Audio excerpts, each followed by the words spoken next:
Ang kwento ni Tomby. Ang kwentong ito ay hango sa totoong buhay. Mula ito sa isa nating tagapakinig. Naitago na lang natin sa pangalang Eman. Taong 1950. Probinsya ng Bukidnon. Masayang namumuhay sa kanilang maliit na tahanan ang mag-amang Tatay Saturno at Eman. Simple lamang ang pamumuhay at malayo sa gulo. Isang albularyo si Tatay Saturno. Kasama nito sa panggagamot ang anak na si Eman. Sakto lamang ang estado ng pamumuhay ng mag-ama. Hindi ganong kahirap, ngunit hindi rin mayaman. Libreng nanggagamot si Tatay Saturno sa kanilang mga kabaryo. Hindi ito tumatanggap ng kahit anong ibigay ng mga pasyenteng nagagamot. 10 taon pa lamang si Eman. May kaalaman na ito sa mga halamang gamot at uri ng panggagamot. Maraming tao ang humahanga sa kakayanan ni Tatay Saturno. Ngunit may mga taong naiinggit sa mag-ama. Isa na doon ang mag-amang kapitan at alkalde ng lugar. Tawagin na lamang natin sa pangalang Renan ang kapitan. Samantalang Elias naman ang itawag natin sa alkalde. Tay, nariyan na naman po yung mga tauhan ni Mayor kasama si kapitan. Umaaligid sa bahay na para bang may gagawing masama anumang oras. Wika ni Eman sa ama. Sumilip lamang sa bintana si Tatay Saturno at napailing na lamang. Hayaan mong mapagod sila kakabantay sa labas ng ating tahanan, anak.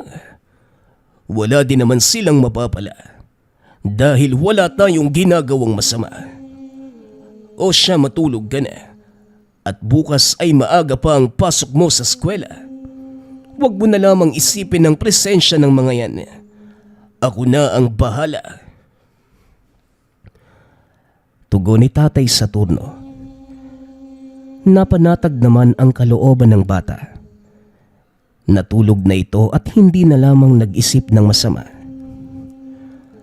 Kinabukasan, maaga pa lamang nagising na si Emma nang marinig na tila may kaalitan ang ama.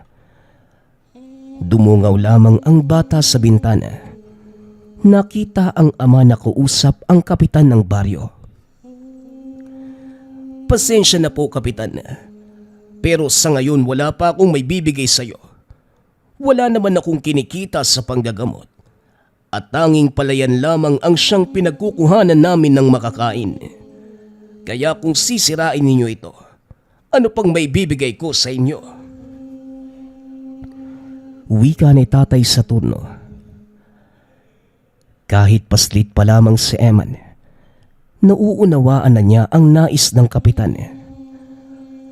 Kuinelyohan ni Renan ang matanda saka sinabing, sa susunod na buwan, babalik ako dito sa tahanan niyo. Siguraduhin mong may bibigay ka na. Dahil kung hindi, hindi lang ang palayan niyo ang mawawala sa inyo. Tandaan mo yan, tanda. Banta ng kapitan. Abat, tandaan mo rin, Renan, kahit na ikaw ang kapitan sa baryong ito, mas matanda pa rin ako sa iyo at nakatungtong ka sa lupa ko. Kaya wag mo akong babantaan dahil mahirap akong kaaway. Wika ni Tatay Saturno. Tumawa lamang ng malakas ang lalaki. Masama nitong tinitigan ang ama. Sa lahat ng tao sa baryong ito, ikaw lang at ang anak mo ang hindi natatakot sa banta namin ng aking ama. Aba naman, mukhang lumalaki na yata ang ulo ninyo. Dapat na yatang putulin ang sungay na tumutubo. Hindi na kayo nakakakilala. Abat sa'yo pa talaga nang galing ang katagang yan, Renan. Kayo ata ng ama mo ang lumalaki na ang ulo at humahaba ang sungay na dapat nang putulin. Bueno, ayokong makipagtalo sa'yo, lalo na't ayoko ng gulo. Hayaan mong sa susunod na buwan, magbibigay na ako ng buwis para sa palayang ko. Mabuti naman kung ganun, Mang Saturno. Nagkakaunawaan tayo. Wala nang mahabang usapan. Babalik na lamang ako sa susunod na buwan. At pakiusap lang, pakihanda na ng perang kailangan ko. Huling wika ni Renan, sabay alis sa bakuran ng matanda. Nang makaalis ang binata sa tahanan ni Tatay Saturno, kagad namang nilapitan ni Eman ang ama. Tay, bakit naman ho pinapayagan mo na ganunin ka lang ng lalaking yun? Halos luhurang ka ng mga kabaryo natin. Tapos siya, gaganunin ka lang? Tsaka bakit naman po magbabayad tayo ng buwis sa sarili nating lupa? Di naman po ata patas yung bagay na yon. Mula nang naupo yung tatay niya, mas lalong humirap yung baryo natin eh. Tanong ng batang si Eman. Hinimas ni Tatay Saturno ang ulo ng anak. Tumabi ito at tumitig sa mata ng bata. Darating ang araw na sisingilin sila sa kanilang kasakiman. Tandaan mo, anak, palaging may awa ang Diyos sa mga taong naghihirap at may parusa sa mga taong mapagmataas. Darating ang panahon na magbubunyi ang ating baryo kapag nawala na ang mag-ama na yan. Pagpapaliwanag ni Tatay Saturno, hindi man maunawaan ni Eman ang sinasabi ng ama. Ngunit isa lamang ang malinaw sa kanya.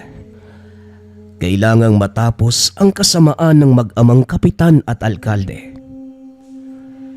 Gayunpaman, wala itong kakayahan upang gawin ang bagay na yon. Kaya naman minabuti ni Eman na makinig sa sinasabi ng ama upang balang araw maging handa ito sa mga magaganap. Lumipas ang panahon, unti-unting nagbinata si Eman. Ngunit isang kaganapan sa buhay ang biglang dumating. O tay, bakit po kayo nakaitim? May patay po ba? Tsaka mukhang mugto po yung mga mata nyo. Wika ni Eman. Natahimik lamang si Tatay Saturno. Tumabi ito sa anak at mahinang sinabi, mula ngayon, makakasama na natin si Emil, pinsan mo. Kakamatay lamang ng tiya at tiyo mo, kaya paparoon tayo sa kanila upang makiramay sa pinsan mo at asikasuhin ang mga dapat ayusin. Tugon ni Tatay Saturno. Natahimik si Eman. Hindi man siya malapit sa tiyo at tiya, ngunit naawa ito sa pinsan. Kagad nag-asikaso si Eman. Nagpunta ang mga ito sa bahay ng pinsan at nakiramay. Pagkarating sa tahanan nito, kinausap kagad ni Eman ang pinsan niya. O Emil, magpakatatag ka. Huwag kang mag-alala dahil nandito kami ni tatay bilang pamilya mo. Wika ni Eman. Pinunasan ni Emil ang luha. Matamis na ngumiti kay Eman. Maraming salamat, Insan, dahil hindi niyo ako pinabayaan. Wika ni Emil. Matapos ang pag-uusap ng magpinsan, sumilip sa kabaong si Eman. Nanlaki ang mga mata nito nang makita ang iba't ibang insektong lumalabas sa bawat butas ng katawan ng tiyuhin at tiyahin. Kaya naman, dali-daling lumapit ang binata sa ama. Tay, ano po ba ang sanhi ng pagkamatay nila Tiyo? Tanong ni Eman. Napatingin ng seryoso si Tatay Saturno sa anak dahil sa tanong nito sa kanya. Bakit mo naman natanong ang bagay na yan, anak? Tay, napansin ko ang mga insektong lumalabas sa mga butas ng katawan nila Tiyo. Senyalis yun na binarang sila. Tama po ba ang hinala ko? Tanong ni Eman. Napangiti si Tatay Saturno. Namangha ito sa mga sinabi ng anak. Talagang malalim na ang iyong kaalaman sa mga ganitong bagay. Huwag ka na lamang mag-ingay dahil baka may makarinig sa'yo. Tugon ni Tatay Saturno. Pero bakit hindi mo sila tinulungan at ginamotay? Paano ko gagawin ang bagay na yan kung hindi naman sila lumapit sa akin? Ni kinausap ako tungkol sa kalagayan nila. Wala silang sinabi. Wika ni Tatay Saturno. Natahimik si Eman. Hindi na lamang ito nag-usisa o nagtanong pa. Walang nakakaalam sa tunay na naganap sa mag-asawa bukod sa mag-ama. Matapos mailibing ang mga magulang ni Emil, tumira na ang binata sa bahay ng mag-ama. Itinuring naman ni Emma na kapatid ang pinsan at kalaunan naging magkasangga ang dalawa. Kapwa tumutulong ang magpinsan sa panggagamot ni Tatay Saturno. Ngunit hindi interesado si Emil na matutunan ang lihim na karunungan. Hindi kagaya ni Eman na mula noong bata pa inaaral ang bawat ginagawa ng ama. Hanggang sa isang araw, umalis ng tahanan si Tatay Saturno. Naiwan ang magpinsan. Nang makaalis si Tatay Saturno, may dumating na mag-ama. Akay-akay ng isang matandang lalaki ang isang binata. Kaagad na tumayo ang magpinsan at pinuntahan ang parating na pasyente. Tulungan niyo ang anak ko. Hindi ko na alam ang gagawin ko sa kanya. Ilang araw na siyang ganito. Walang malay. Kadalasang nagwawala. Wika ng matanda na hindi na napigilan ang sarili na mapaluha. Kagad namang nagkatinginan ang magpinsan dahil kakaalis lamang ni Tatay Saturno. Manong, ano po bang may paglilingkod namin? Kakaalis lang kasi ni Tatay Tanong ni Eman. Pakiusap, iho. Tulungan niyo ang anak ko. Hindi ko na alam ang gagawin. Labis na ang aking pag-aalala sa nangyayari sa kanya. Wika ni Mang Vino. Pero kakalis lang po ni Tiyo Bumalik na lamang po kayo sa ibang araw. Wika ni Emil. Lumuhod ang matanda sa paanan ng dalawang binata. Mga iho, kung uuwi pa kami, baka mapahamak na ang anak ko. Palala ng palala ang nangyayari sa kanya. Hihintayin na lang namin si Saturno. Muling wika ni Mang Vino. Napailing na lamang sa Eman. Tinignan nito ang pasyente. Tila natutulog lamang ito ngunit namumutla ang labi.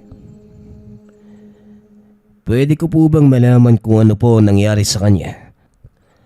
Kailan pa ho siya nagaganyan? Tanong ni Eman. Nagpunta ang anak ko sa karawan ng tropa niya sa kabilang baryo. Tapos pag uwi niya, may daladalang kawayan na parang hinatngat ng kung ano. Itatapon ko nga sana. Kaso nagalit siya at sinubukan akong gagatin. Tugon ni Mang Vino. Nanlaki ang mga mata ng binata. Nagkaroon ito ng hinala sa nangyari sa binata. Maaari ko po bang hawakan ng anak mo? May kukumpirmahin lamang po ko. Tanong ni Eman. Natigilan naman ang matanda. Tila nag-aalinlangan na ipagalaw ang anak kay Eman. Huwag po kayong mag-alala. Iyang pinsan ko ang katuwang ni Tiyo sa panggagamot. Kaya naman wala ka pong dapat ikabahala. Pagpapanatag ni Emil. O sige, wala na akong pagpipilian. Pakiusap lang, iho. Huwag ka sanang gagawa ng ikapapahamak ng anak ko. Wika ng matanda. Napatango na lamang si Eman. Hinawakan ang pulso ng pasyente, maging ang noo nito. Napaatras ang binata nang malaman ang nangyari sa pasyente. O insan, ano nangyari? Namutla ka yata dyan. Ano bang nakita mo? Tanong ni Emil. Tama nga ang hinala ko. Nayanggaw ang pasyente. Huwag po kayo mag-alala. Gagawin ko ang makakaya ko para magamot ang pasyente. Tugon ni Eman. Nayanggaw ba ka mo? Paano naman yun nangyari? Ibig bang sabihin, isa sa mga kaibigan ng anak ko ay aswang? Wala pong kasiguraduhan kung sino ang nangyanggaw sa anak mo. Isa pa, kung nalalaman man yun ni Eman, hindi niya maaaring sabihin sa'yo dahil baka pagmulan lang ng gulo. Magtiwala lang po kayo sa pinsan ko. Sana magtagumpay siya. Wika ni Emil.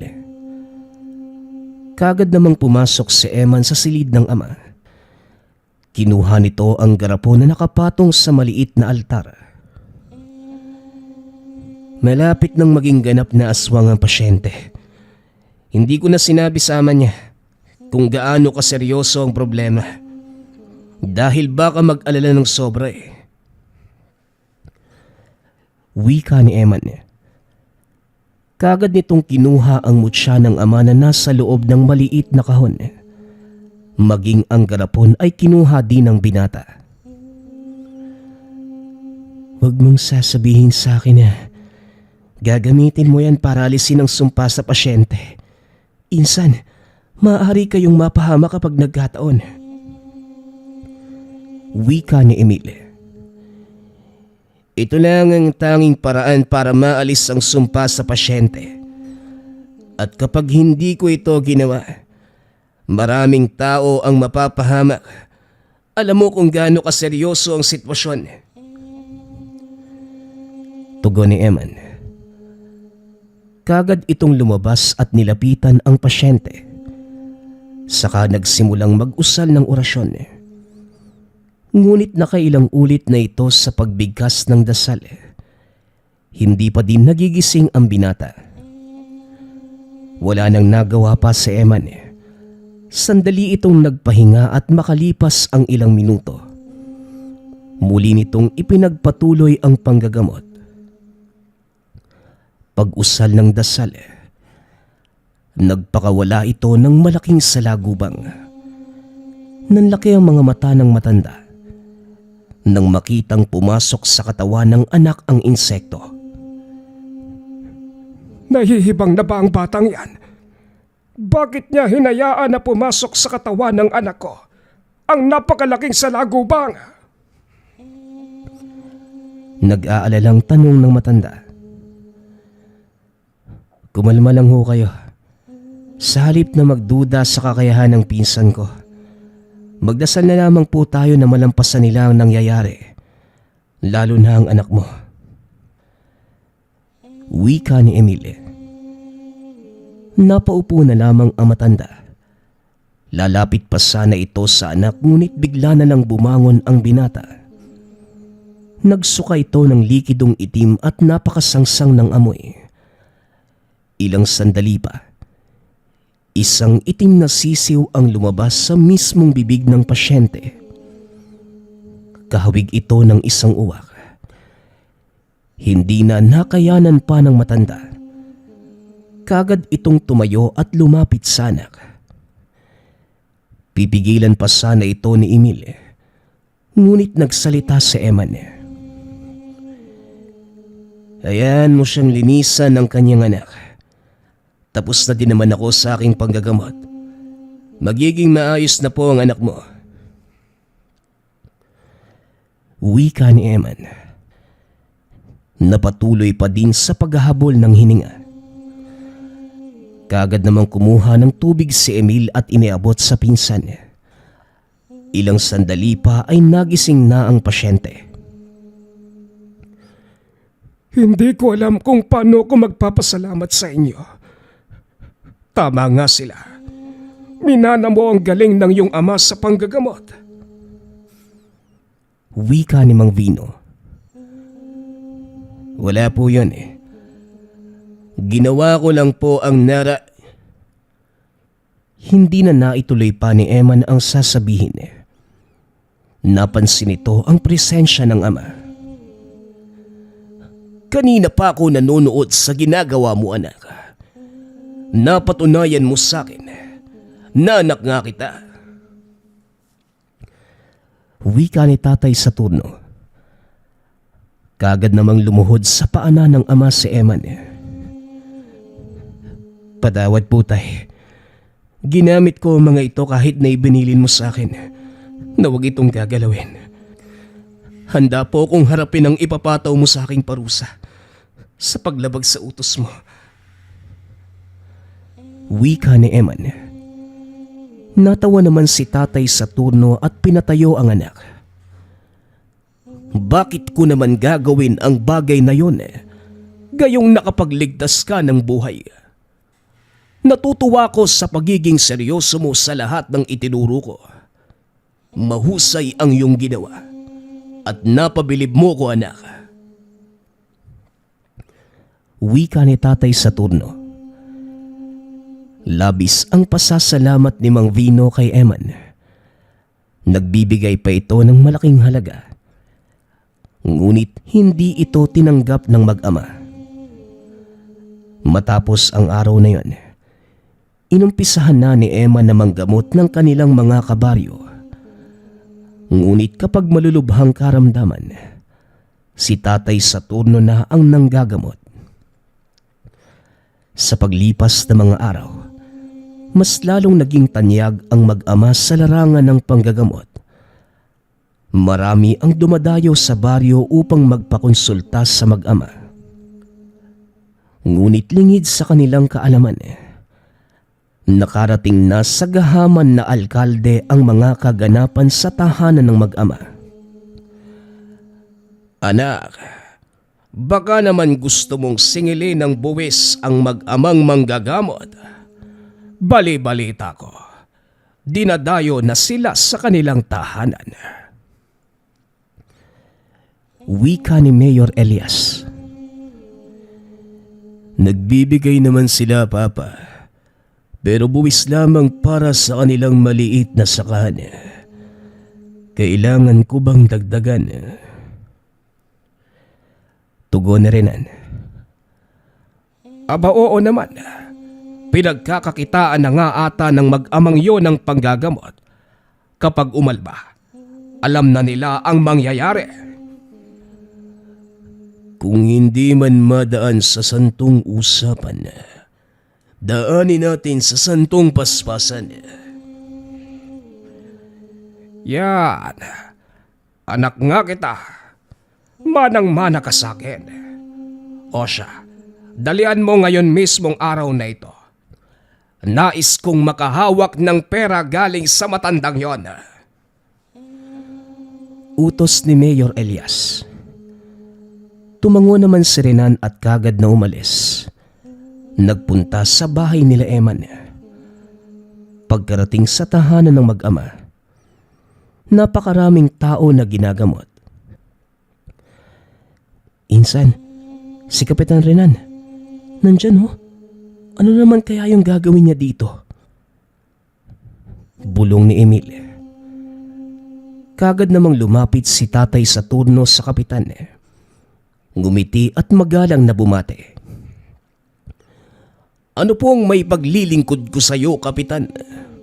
Pasensya na kung hindi kita maaalok na maupo. Napakarami kasing nagpapagamot. Wika ni tatay sa turno. Ayos lang naman, Mang Saturno. Naparito lamang ako para maningil ng buwis. Napag-utusan lang ako ng ating butihing mayor. Mukhang lumalago na ang negosyo nyo. Baka naman pwede nang dagdagan mo ang pakimkim sa amin. Alam mo na, para walang gulo. Tugon ni Renan. Natawa naman si tatay sa turno. Seryosong tumitig sa kapitan. O sige, yun lang ba, kapitan? Ako mismo ang magpupunta sa opisina ng iyong ama para maipabot ang aking pakimkim. Tatapusin ko lang ang aking mga gawain. Sige o, Mang Saturno. Makakarating kay Papa ang mga sinabi mo. Aasahan namin ang iyong presensya. Wika ni Renan. Napatango naman ang matanda bilang pagtugon. Nang makaalis ang kapitan, kagad namang nilapitan ni Eman ang ama. Napakasakim talaga ng mag-amang yan. Kaya sila yumayaman eh. Inaangkin nila ang pinaghihirapan ng mga tao. Bakit pumapayag ka sa ganun, tay? Wika ni Eman. Hayaan mo lamang silang gawin ang kanilang nais, anak. Huwag lang darating sa punto na may sasaktan sila na ating kabaryo. Dahil kapag napuno na ang timba ng tubig, siguradong aapaw. Sa ngayon pinagtitimpian ko muna ang mga yan. Lalo na't nangako ako sa ating kanununuan na kailanman hindi ko gagamitin ang ating kakayahan upang manakit ng kapwa. Pagpapaliwanag ni tatay sa turno.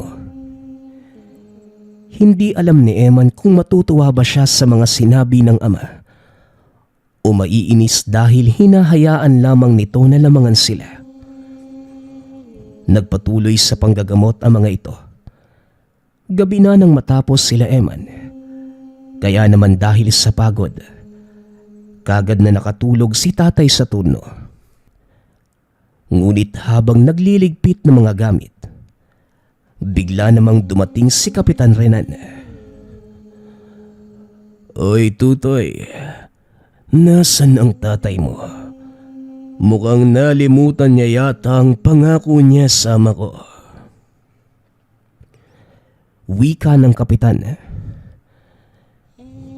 Pero kapitan, tulog na po si Tio. Napagod po siya sa panggagamot kanina eh. Kaya maaari po bang bumalik na lamang po kayo bukas? Tugon ni Emil. Ikaw ba ang kausap ko, iho? Di ba hindi? Kaya tumabi ka dyan. Nasan ang tatay mo, Eman? Pakisabing narito ako. Tulog na ang tatay. Bumalik ka na lang bukas, kapitan. Huwag kang mag-alala. Dahil babanggitin ko sa kanyang naparito ka. Wika ni Eman. Napakamot sa ulo ang kapitan. Hinugot ang baril at kinasa. Saka itinutok sa binata. Susunod ka ng kusa o susunod ka habang hinahabol ng bala ng baril ko? Dalian mo. Gisingin mo ang matandang yon. Wala akong pakialam kung pagod siya. Banta ni Renan. Sasagot pa sana si Emma nang biglang nagsalita ang ama. Ibaba mo ang baril mo, Renan. Tandaan mong nasa bakurang kita. Pumasok na kayo sa loob, Eman. Ako na ang bahala rito. Utos ni tatay sa turno. Kagad namang sumunod ang magpinsan sa utos ng ama. Hoy tanda, nasa na ang pakimkim na pinangako mo sa akin kanina? Hinihintay ka ng papa ko, pero hindi ka sumipot. Wika ng kapitan. Pasensya na kung hindi ako nakapunta. Naging abala at dala ng pagod. Nakatulog ako. Pero heto ang pakimkim ko. Pasensya na kung puro barya lang yan. Hindi naman ako kumikita sa panggagamot.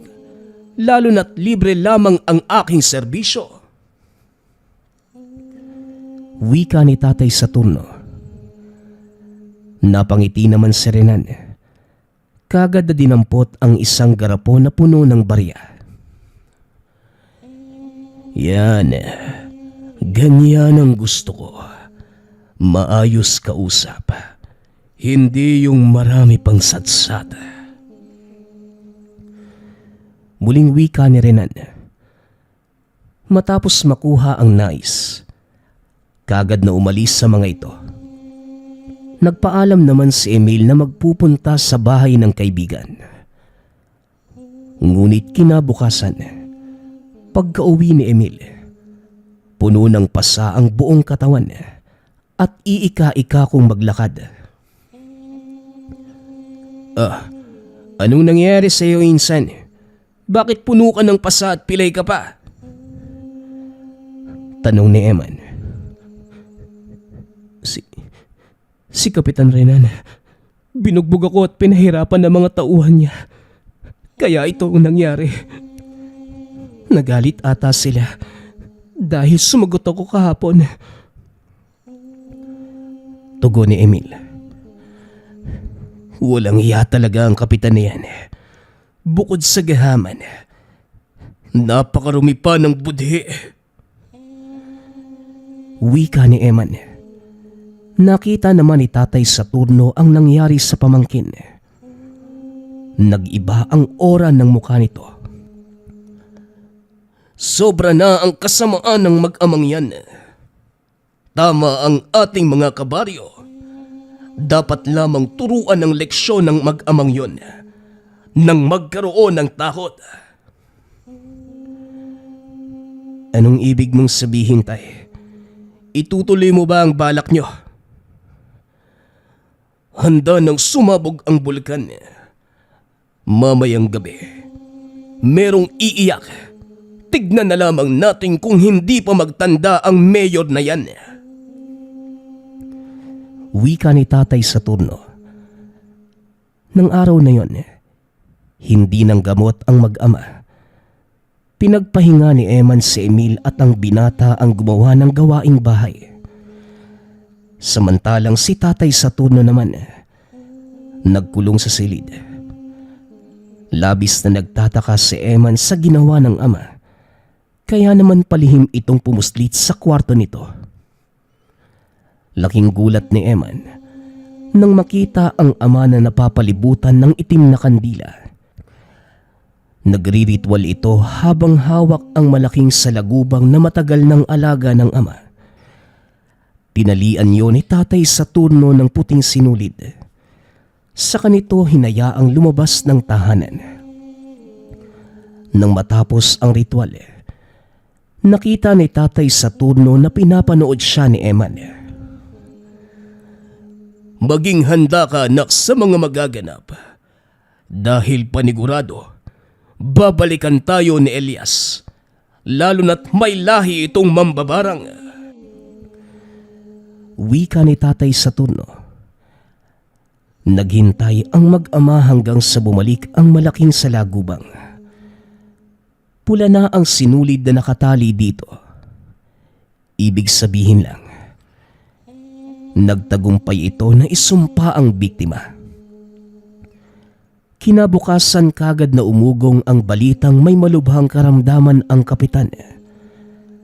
Kalaunan, ibinalita sa lahat na yumao na ito. Marami ang nagbunyi, ngunit hindi nila pinapahalata sa takot sa mayor. Sa kabilang banda naman, nalaman ni Mayor Elias na binarang ang anak, kaya gumawa ito ng paraan upang gumante. Ngunit sa pagkakataong yun, handang-handa na si Tatay Saturno sa mga magaganap. Sinubukan ng alkaldeng taniman ng sakit ang anak, ngunit kagad itong napigilan ni Tatay Saturno. Hindi nagpatalo si Mayor Elias, kaya naman nagtagisan ng lakas ang dalawa. Tay, baka naman mapahama ka sa ginagawa mong paglaban sa sumpa ni Mayor. Wika ni Eman. Di baling ibuwis ko ang aking buhay. Maisalba ka lamang. Hindi ako papayag na aabutan pa ng kinabukasan ang mayor na yan. Lalo na tama na ang kasamaan niya sa ating mga kabaryo. Tugon ni Tatay Saturno. Sa puntong yon, alam ni Emma na seryoso ang ama sa nais nitong gawin. Kaya naman sa halip na magduda, nanalig sa Diyos si Eman maging si Emil. Ilang sandali pa ay bumagsak si Tatay Saturno. Nawalan ito ng malay. Kaya naman ipinagpatuloy ni Eman ang ginagawa ng ama. Ilang sandali pa ang lumipas. Nagising si Tatay Saturno. Pinatay nito ang mga kandila at matamis na ngumiti. Pinag-alala mo kami, Tay. Sana nagtagumpay tayo sa pagtalo sa mayor na yon.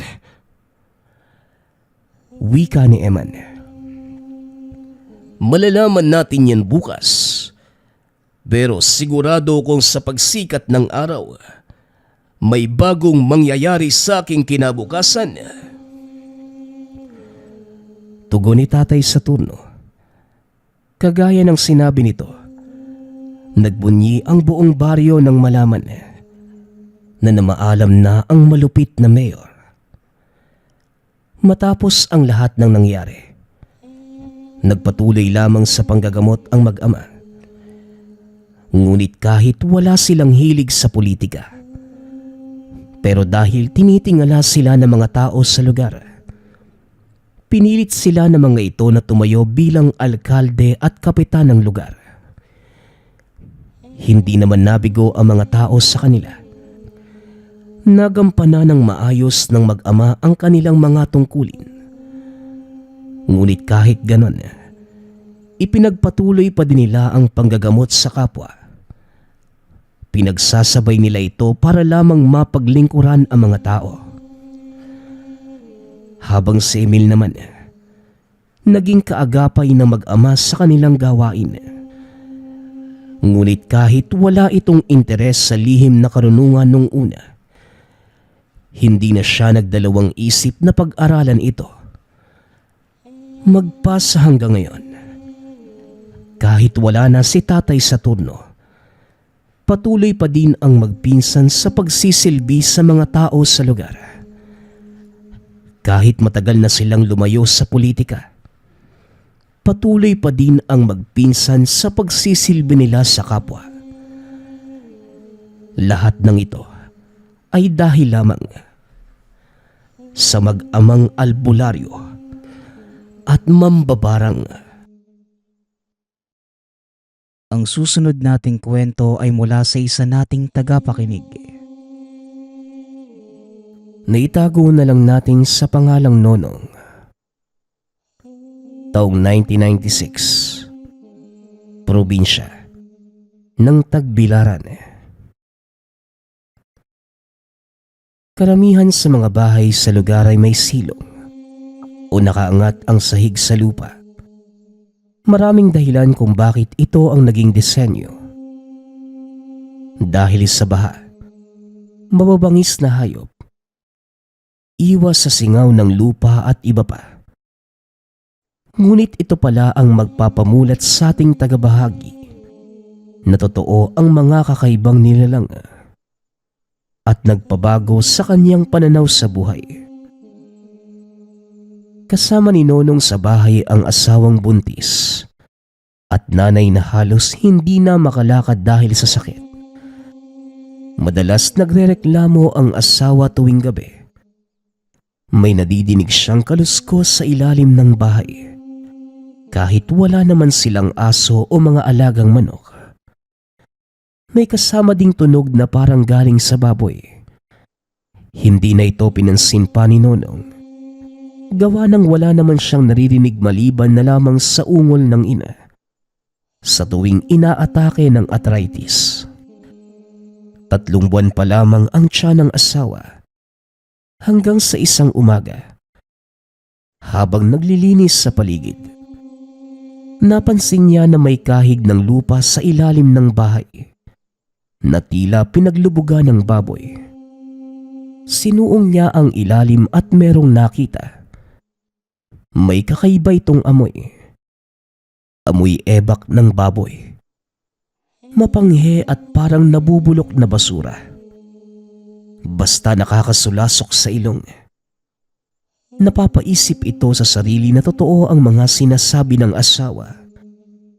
Maaaring may baboy damong gumagala tuwing gabi dahil nasa gilid lamang ng gubat ang bahay nila. Napapadalas na tong nangyayari Gawan ko kaya ng bitag. Makukuha din kitang baboy ramo ka. Wika ni Nonong sa sarili. Nilagyan niya ng lubid at yung kabilang dulo ay pinalusot sa siwang ng sahig, papunta sa itaas. Kung sakaling muling magreklamo ang asawa, hihilahin niya ito para maghapos ang hayop. Habang ginagawa ni Nonong ang patibong, naisip nito ang malaking baboy ramo. Magiging pagkain ng pamilya at dadayuhin ng mga kaibigan para makipag-inuman. Matapos mailagay, nagtarak pa ito ng patpat sa magkakaibang direksyon para masiguradong mauhulog ang hayop sa patibong niya. Sinabihan niya ang asawang naniniwala na ito sa sinasabi at uhulihin niya kung anuman ang kumakalusko sa ibaba. Natanong ng asawa kung huhulihin na niya ang aswang. Napakunot ang mukha ni Nonong. Sinabing hindi naman siya naniniwala sa ganong mga nilalang. May bakas din ng baboy ramo, dagdag pa niya. Basta may kutob akong aswang yon. Palibhasa kasi taga Maynila ka at walang alam sa ganitong bagay. Dala mo kaya yan dito? Wika ng asawa. Jesus! Aswang! Walang ganun Hindi ako natatakot sa hindi naman totoo. Hindi sa patayo aswang. Sa tao lang din ako natatakot at sa Diyos. Maniwala ka dyan. Tignan mo na lang kapag nahuli ko na yung baboy ramo. Umakyat ka na nga sa taas at baka mabinat ka pa. O ayan, dahan-dahan lang sa hagdan. Muling wika ni Nonong. Kinagabihan, nakiramdam lamang si Nonong. Tulog na ang asawa at ang nanay naman ay nagpapahid ng langis sa paa at balikat. Yung bakas sa ilalim ay nasa tapat ng higaan ng nanay ni Nonong. Lumalalim ang gabi, ngunit wala namang nangyari. Kaya tinabihan na lamang ang asawa para matulog. Hanggang sa biglang sumigaw ang ina sa kabilang silid na parang may kinakatakutan. Kagad itong pinuntahan ni Nonong at nakitang may tinuturo sa paanan ng katre. Tinitigan itong mabuti ni Nonong. Mukhang buhok ngunit parang bulate na may buhay. Nagtataka noon si Nonong hanggang sa sinabi ng ina na isa itong aswang. Hindi nakapagsalita si Nonong. Sa halip nilapitan niya ang buhok ngunit nawala ding bigla. Imposible namang guni-guni lamang dahil dalawa sila ng ina na nakakita. Pinuntahan at sinuri niya ang silong.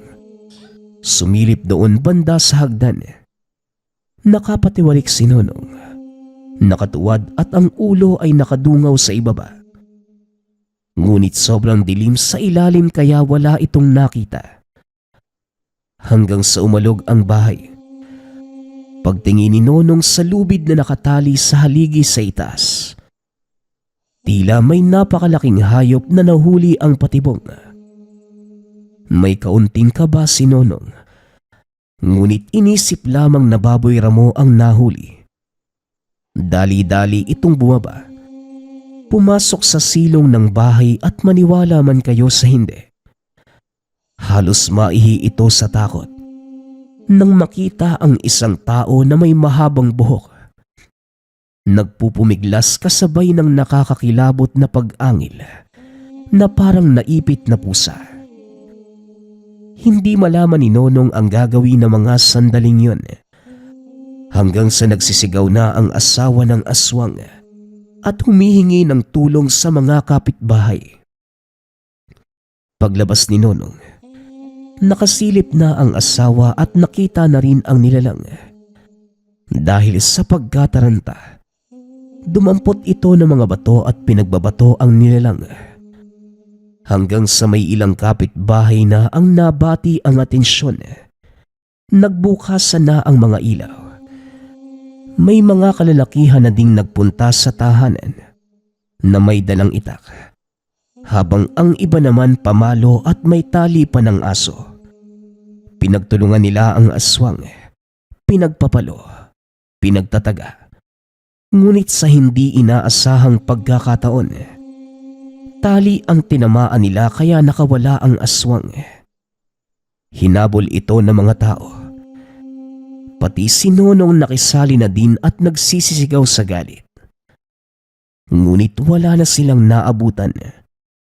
Mabilis ang mga naging pangyayari.